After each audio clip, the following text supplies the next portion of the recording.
Hey everyone, it's Celeste and welcome to my booktube channel. So today I wanted to talk about the books that I read in January. I realized that we're a good ways into February, but I was looking at my YouTube notes and I realized that I hadn't filmed for January at all. So here we go. For January 2019, I read 14 books, which is a really good reading month for me. I read 4 audiobooks and 1 book on Kindle, and the rest were like physical copies that I own. And I guess I'll just go through them in the order that I finished them. The first book that I finished was Any Duchess Will Do by Tess Adair, and I gave it 4 stars, and I had it in physical copy, and it's just a little trade paperback. And I enjoy Tess Adair books so much. They're fun, they're historical enough, but I mean, they're not perfect, but they're fun. Like, that's why I keep reading them, so I enjoy them. Gonna keep doing it. Okay, the next one that I finished was an audiobook called Ask an Astronaut by Tim Peake, and I gave it 3 stars. It was about what you would expect with a title like that. It was a lot of an info dump, but it was about space, and I found it interesting. What he had done is he had gone on social media like Twitter and asked, like, what would you ask an astronaut about space travel and whatever, and people sent, like, you know, the basic questions you would expect, like, how do you go to the bathroom? And then more in-depth questions about, like, his fears and his hopes and, like, what he's allowed to bring up there and stuff like that. So that one was really interesting. Again, I gave it 3 stars. The next one that I finished was Girl Made of Stars by Ashley Herring Blake, and I have a physical copy that I picked up in the summer, and I just got around to reading it in January, and it was hard-hitting, contemporary, trigger warnings for rape and victim blaming and things like that, and I felt like it had good representation for non-binary characters and for like discovering yourself sexually and all of that. So I recommend it, but I would say I gave it 5 stars. So I would highly recommend it, but I would say be careful if any of those trigger warnings might pertain to you, just so you know. The next one that I read was Textbook, Amy Cross Rosenthal by Amy Cross Rosenthal, and I gave it 4 stars, and it's another one. I have a physical copy. Amy Cross Rosenthal was diagnosed with cancer shortly after this book was published, I believe, and I knew that, and she was also like a good friend of John Green, and so I think that's how I knew about her, because I had watched like his videos where he had talked about it. And so knowing that while I'm reading this book that she's passed away now, made some of what she had written really poignant and just heart-wrenching, because she would talk about, like, there's one section where she talks about her past self, thinking about her middle-aged self, and then thinking about, like, her elderly self, and then to know that she didn't make it to her elderly self just made it, like, really heart-wrenching. But it's written in a style that's not typical. Like, it's not written like a regular book. It's like sectioned off into like a textbook. There are images, there are short little places, and like fill in the blank places, but it's really interactive with the reader, and you can also text. So there's like a website. I didn't bother with the website. I just sat and read the book myself. But if you're interested in it, it's really an interactive and interesting book. And my understanding is that it's still interactive. Okay, so, and I gave it 4 stars. The next on the list is Fool by Christopher Moore. It was an audiobook that I listened to. I've read 2 other Christopher Moore books. One was A Dirty Job. The other one was oh God, I can't remember the title of it, but it had to do with vampires. And he writes absurdist fiction where it's absurd on purpose. Like, it's like really crazy. And the way the characters talk, the way they act. Triggers for like curse words. If you really don't like crude language, then Christopher Moore is not for you.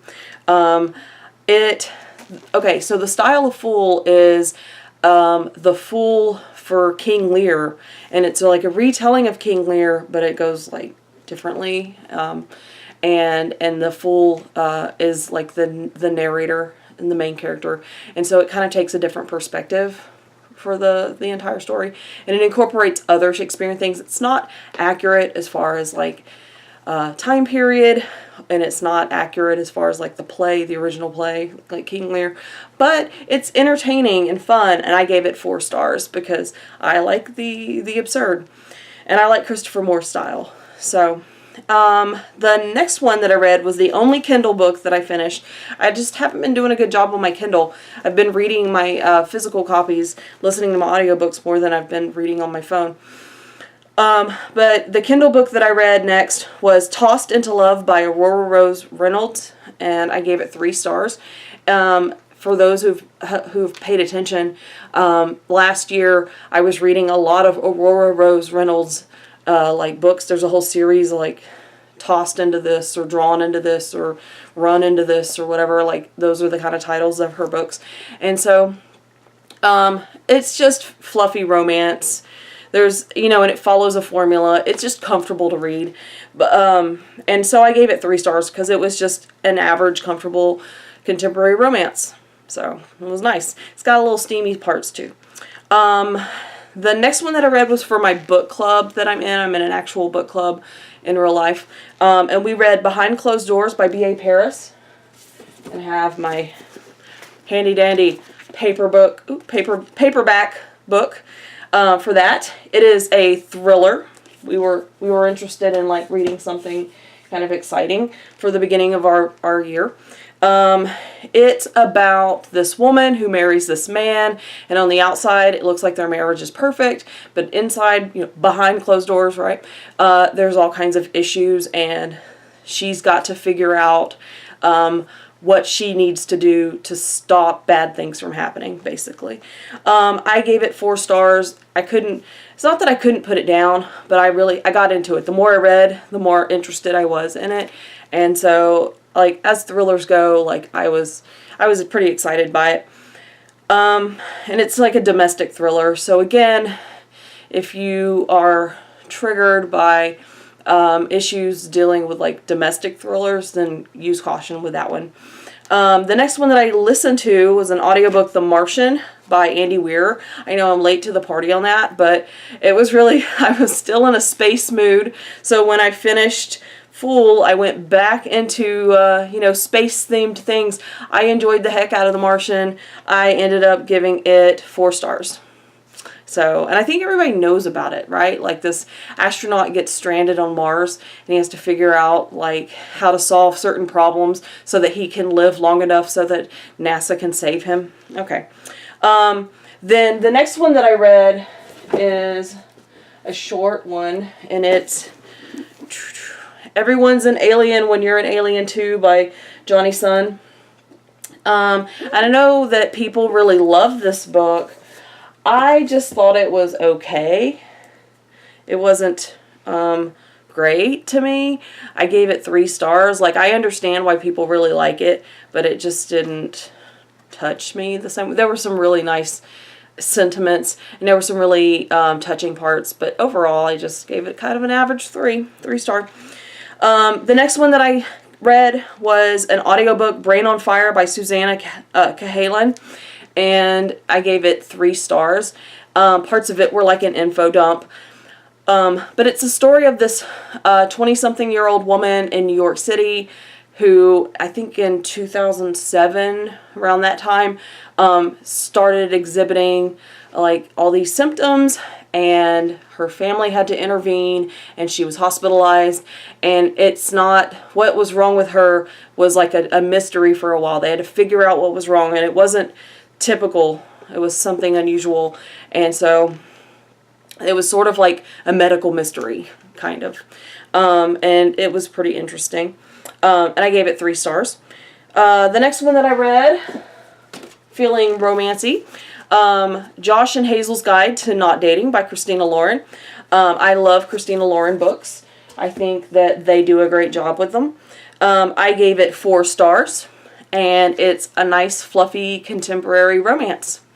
So, Josh and Hazel are, I guess I'll call them friends or acquaintances from college. They have connections through, she's friends with his sister, and their personalities, I think, are what sell the book. Josh is like this straight-laced kind of guy, but he's really caring and sweet, and Hazel's kind of like this crazy, zany, almost like a manic pixie dream girl type, but she's not quite like that. She's zany enough, but she's real enough and authentic enough, and I enjoyed the book. And I know some people don't like the ending of the book.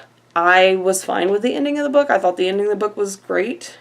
So kind of fit with like the characters. The next 2 books that I read were volume 1 and 2 of Fence. Ooh, let's see. This is volume 1 and volume 2 of Fence. These are little graphic novels, and they are good. Hey, get off my computer. Sorry, I'm having cat problems tonight. I enjoy them. It's about these young men who are like into fencing. They go to a private school, and there's a lot of competition because there's a team that they're building, and they have to compete with each other. And there's all this like relationship interwoven between the different boys, and it's got diversity and representation, and it's just really good, and I can't wait for more volumes to read. And then the last one that I read, I gave both of those 4 stars, by the way. The last one that I read for the month was In an Absent Dream by Shauna McGuire, of course. It came out in January, and I ordered it. I had pre-ordered it, so it came in. And I enjoyed the heck out of it. For those who don't know, it's part of the Wayward Children series that Shauna McGuire's written. It's book number 4, and it follows the story of Lundy, which if you haven't read the series, then you have no idea who she is. But she's one of the main characters that we've seen off and on in other parts to the series.